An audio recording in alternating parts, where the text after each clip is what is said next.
사도행전 22장. 동포 여러분, 내가 이제 여러분에게 드리는 해명을 잘 들어주시기 바랍니다. 군중들은 바울이 히브리 말로 연설하는 것을 듣고 더욱더 조용해졌다. 바울은 말을 이었다. 나는 유대 사람입니다. 나는 길리기아의 다소에서 태어나서 이 도시 예루살렘에서 자랐고 가말리엘 선생의 문화에서 우리 조상의 율법에 엄격한 방식을 따라 교육을 받았습니다. 그래서 나는 오늘날 여러분 모두가 그러하신 것과 같이 하나님께 열성적인 사람이었습니다. 나는 이 도를 따르는 사람들을 박해하여 죽이기까지 하였고 남자든 여자든 가리지 않고 묶어서 감옥에 넣었습니다. 내 말이 사실임을 대제사장과 모든 장로가 증언하실 것입니다. 나는 그들에게서 다마스쿠스에 있는 동포들에게 보내는 공문을 받아서 다마스쿠스로 길을 떠났습니다. 나는 거기에 있는 신도들까지 잡아서 예루살렘으로 끌어다가 처벌을 받게 하려고 했던 것입니다. 가다가 정오 때쯤에 다마스쿠스 가까이에 이르렀는데 갑자기 하늘로부터 큰 빛이 나를 둘러 비추었습니다. 나는 땅바닥에 엎어졌는데 사울아 사울아 내가 어찌하여 나를 핍박하느냐 하는 소리가 들려왔습니다. 그래서 내가 주님 누구십니까 하고 물었더니 그는 나에게 대답하시기를 나는 내가 핍박하는 나사렛 예수이다 하셨습니다. 나와 함께 있는 사람들은 그 빛은 보았으나 내게 말씀하시는 분의 음성은 듣지 못하였습니다. 그때 내가 주님 어떻게 하라 하십니까 하고 말하였더니 주님께서 내게 말씀하셨습니다. 일어나서 다마스쿠스로 가거라. 거기에는 내가 해야 할 모든 일을 누가 말해줄 것이다. 나는 그 빛의 광채 때문에 눈이 멀어서 함께 가던 사람들의 손에 이끌려 다마스쿠스로 갔습니다. 거기에 아나니아라는 사람이 있었습니다. 그는 율법을 따라 사는 경건한 사람으로 거기에 사는 모든 유대 사람에게 칭찬을 받는 사람이었습니다. 그가 나를 찾아와 곁에 서서 형제 사울이여 눈을 뜨시오 하고 나에게 말하였습니다. 그 순간에 나는 시력을 회복하여 그를 쳐다보았습니다. 그때 아나니아가 내게 말하였습니다. 우리 조상의 하나님께서 당신을 택하셔서 자기의 뜻을 알게 하시고 그 의로우신 분을 보게 하시고 그분의 입에서 나오는 음성을 듣게 하셨습니다. 당신은 그분을 위하여 모든 사람에게 당신이 보고 들은 것을 증언하는 증인이 될 것입니다. 그러니 이제 망설일 까닭이 어디 있습니까? 일어나 주님의 이름을 불러서 세례를 받고 당신의 죄 씻음을 받으시오. 그 뒤에 내가 예루살렘으로 돌아와서 성전에서 기도하는 가운데 황홀경에 빠져 주님이 내게 말씀하시는 것을 보았습니다. 그는 말씀하시기를 서둘러서 예루살렘을 떠나라. 예루살렘 사람들이 나에 관한 내 증언을 받아들이지 않을 것이기 때문이다 하셨습니다. 그래서 내가 말하였습니다. 주님, 내가 주님을 믿는 사람들을 가는 곳마다 회당에서 잡아 가두고 때리고 하던 사실을 사람들이 잘 알고 있습니다. 그리고 주님의 증언자인 스데반이 피를 흘리고 죽임을 당할 때에 나도 곁에 서서 그 일에 찬동하면서 그를 죽이는 사람들의 옷을 지키고 있었습니다.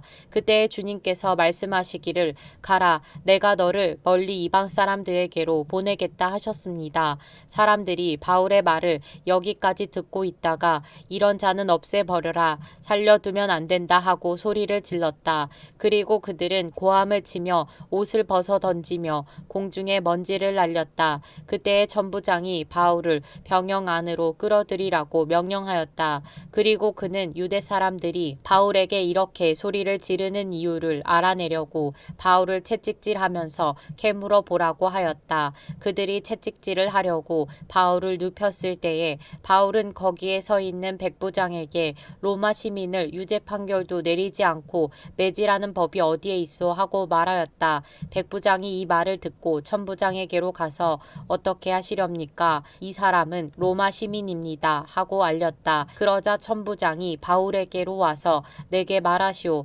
당신이 로마 로마 시민이요 하고 물었다. 바울이 그렇다고 대답하니 천부장은 나는 돈을 많이 들여서 이 시민권을 얻었소 하고 말하였다. 바울은 나는 나면서부터입니다 하고 말하였다. 그러자 바울을 신문하려고 하던 사람들이 곧 물러갔다. 천부장도 바울이 로마 시민이라는 사실을 알고는 그를 결박해 놓은 일로 두려워하였다. 이튿날 천부장은 무슨 일로 유대 사람이 바울을 고소하는지 그 진상을 알아보려고 하였다. 그래서 그는 바울의 결박을 풀어주고 명령을 내려서 대제사장들과 온 의회를 모이게 하였다. 그리고 그는 바울을 데리고 내려가서 그들 앞에 세웠다. 사도행전 23장. 바울이 의회원들을 주목하고 말하였다. 동포 여러분, 나는 이날까지 하나님 앞에서 오로지 바른 양심을 가지고 살아왔습니다.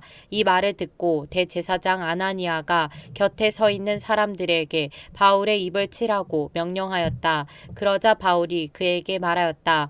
회칠한 벽이여, 하나님께서 당신을 치실 것이요, 당신이 율법대로 나를 재판한다고 거기에 앉아 있으면서 도리어 율법을 거슬러서 나를 치라고 명령하시오. 곁에 서 있는 사람들이 말하였다. 그대가 하나님의 대제사장을 모욕하오. 바울이 말하였다. 동포 여러분, 나는 그가 대제사장인 줄 몰랐소. 성경에 기록하기를 너의 백성의 지도자를 욕하지 말아라 하였소. 그런데 바울이 그들의 한 부분은 사두개파 사람이요 한 부분은 바리새파 사람인 것을 알고서 의회에서 큰 소리로 말하였다. 동포 여러분, 나는 바리새파 사람이요 바리새파 사람의 아들입니다. 나는 지금 죽은 사람들이 부활한 것이라는 소망 때문에 재판을 받고 있습니다. 바울이 이렇게 말하니 바리새파 사람과 사두개파 사람 사이에 다툼이 생겨서 회중이 나뉘었다. 사두개파 사람은 부활도 천사도 영도 없다고 하는데 바리새파 사람은 그것을 다 인정하기 때문이다. 그래서 큰 소동이 일어났다. 바리새파 사람 편에서 율법학자 몇 사람이 일어나서 바울 편을 들어서 말하였다. 우리는 이 사람에게서 조금도 잘못을 찾을 수 없습니다.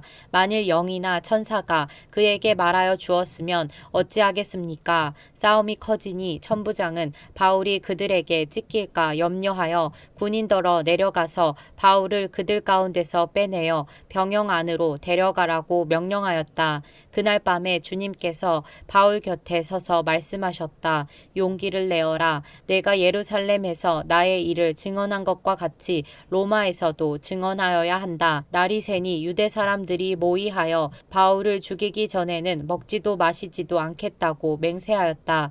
이 모의에 가담한 사람은 40명이 넘었다. 그들이 대제사장들과 장로들에게로 가서 말하였다. 우리는 바울을 죽이기 전에는 아무것도 입에 대지 않기로 굳게 맹세하였습니다. 그러니 이제 여러분은 의회와 짜고서 바울에 관한 일을 좀 더 정확하게 알아보려는 척하면서 천부장에게 청원하여 바울을 여러분 앞에 끌어내어 오게 하십시오. 우리는 그가 이곳에 이르기 전에 그를 죽여버릴 준비를 다 해놓았습니다. 그런데 바울의 누이의 아들이 이 음모를 듣고 서둘러 가서 병영으로 들어가 바울에게 그 사실을 일러주었다. 그래서 바울은 백부장 가운데 한 사람을 불러놓고 말하였다. 이 청년을 천부장에게 인도해 주십시오. 그에게 전할 말이 있습니다. 백부장이 그를 데리고 천부장에게로 가서 말하였다. 죄수 바울이 나를 불러서 이 청년이 대장님께 드릴 말씀이 있다고 하면서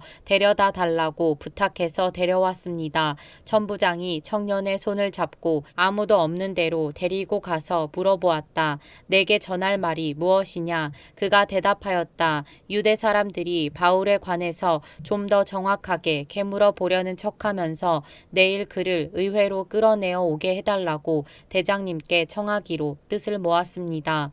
그러니 대장님은 그들의 말에 넘어가지 마십시오. 바울을 죽이기 전에는 먹지도 마시지도 않겠다고 맹세한 사람이 40명 남짓 매복하여 바울을 기다리고 있습니다. 그들은 지금 준비 준비를 다 하고 대장님에게서 승낙이 내리기만을 기다리고 있습니다. 천부장은 그 청년에게 이 정보를 내게 제공하였다는 말을 아무에게도 하지 말아라 하고 당부한 뒤에 그를 돌려보냈다. 천부장이 백부장 두 사람을 불러서 명령하였다. 오늘 밤 9시에 가이사랴로 출발할 수 있도록 보병 200명과 기병 70명과 창병 200명을 준비하여라. 또 바울을 벨릭스 총독에게로 무사히 호송할 수 있도록 그를 태울 짐승도 마련하여라. 그리고 천부장은 이렇게 편지를 썼다. 글라우디오 루시아는 삼가 총독 벨릭스 각하께 문안드립니다. 이 사람은 유대 사람들에게 붙잡혀서 죽임을 당할 뻔하였습니다. 그런데 나는 그가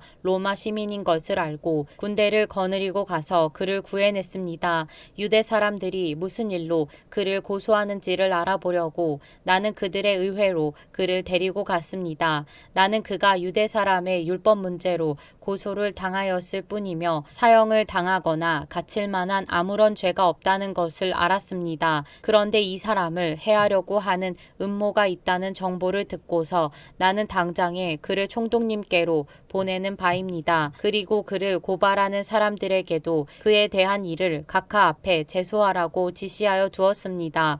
군인들은 명령을 받은 대로 바울을 넘겨받아서 밤에 안디바드리로 데려갔다. 그리고 이튿날 기병들에게 그를 호송하게 맡기고 그들은 병영으로 돌아왔다. 기병들이 가이사랴에 이르러서 그 편지를 총독에게 전달하고 바울도 그 앞에 데려다가 세웠다. 총독은 그 편지를 읽고 나서 바울에게 어느 지방 출신인가를 물어보았다. 총독은 바울이 길리기아 출신인 것을 알고 그대를 고소하는 사람들이 도착하면 그대의 말을 들어보겠네 하고 말한 뒤에 그를 헤롯 궁에 가두고 지키라고 명령하였다. 사도행전 24장. 닷새 뒤에 대제사장 아나니아가 몇몇 장로와 더둘로라는 변호사와 함께 내려와서 총독에게 바울을 고소하였다. 바울을 불러내니 더둘로가 고발하여 말하였다. 벨릭스 총독님, 우리는 총독님의 덕분으로 크게 평안을 누리고 있습니다. 그리고 각하의 성견 지명의 덕택으로 이 나라에서는 개혁을 많이 이룰 수 있었습니다. 우리는 어떤 면으로나 또 어디에서나 이것을 인정하며 감사하여 마지 않습니다. 나는 총독님을 오래 방해하지 않겠으니 너그러우신 마음으로 우리의 고발을 잠깐 들어주시기 바랍니다.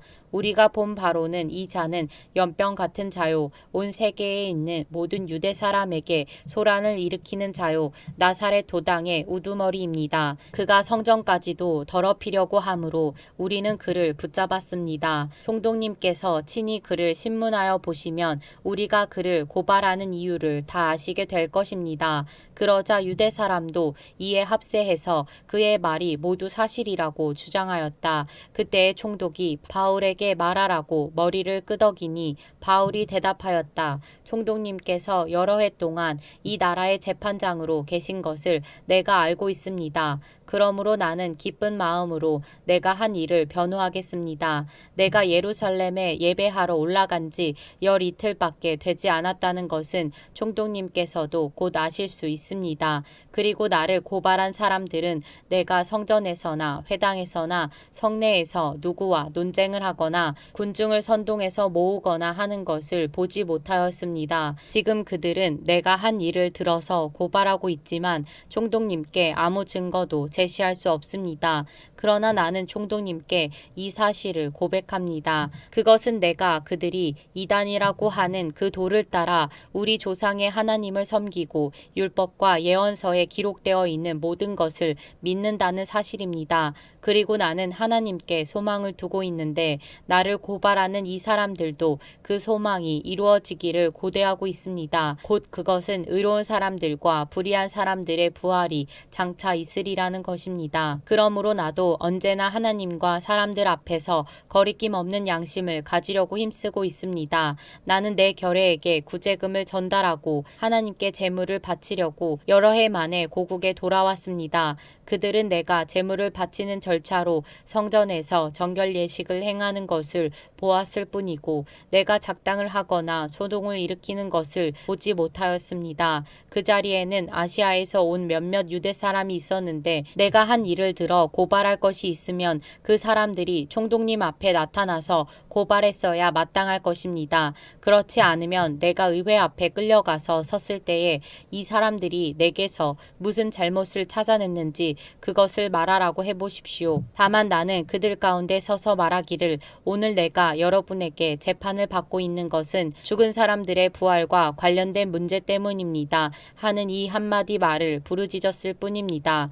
벨릭스는 그 도와 관련된 일을 자세히 알고 있었으므로 천부장 루시아가 내려오거든 당신들의 소송을 처리하겠소 하고 말하고서 신문을 연기하였다. 그리고 백부장에게 명령하여 바울을 지키되 그에게 자유를 주고 그의 친지들이 돌보아 주는 것을 막지 말라고 하였다. 며칠 뒤에 벨릭스가 유대 여자인 자기 아내 드루실라와 함께 와서 바울을 불러내어 그리스도 예수를 믿는 믿음에 관하여 바울이 설명하는 것을 들었다. 바울이 정의와 절제와 장차 올 심판에 관해서 말할 때에 벨릭스는 두려워서 이제 그만하면 되었으니 가시오. 기회가 있으면 다시 당신을 부르겠소 하고 말하였다. 동시에 그는 바울에게서 돈을 받을까 하고 은근히 바랐다. 그래서 그는 바울을 자주 불러내어 이야기를 나누었다. 2해가 지난 뒤에 보르기오 베스도가 벨릭스의 후임으로 직책을 맡게 되었다. 그런데 벨릭스는 유대 사람의 환심을 사고자 하여 바울을 가두어 둔 채로 내버려 두었다.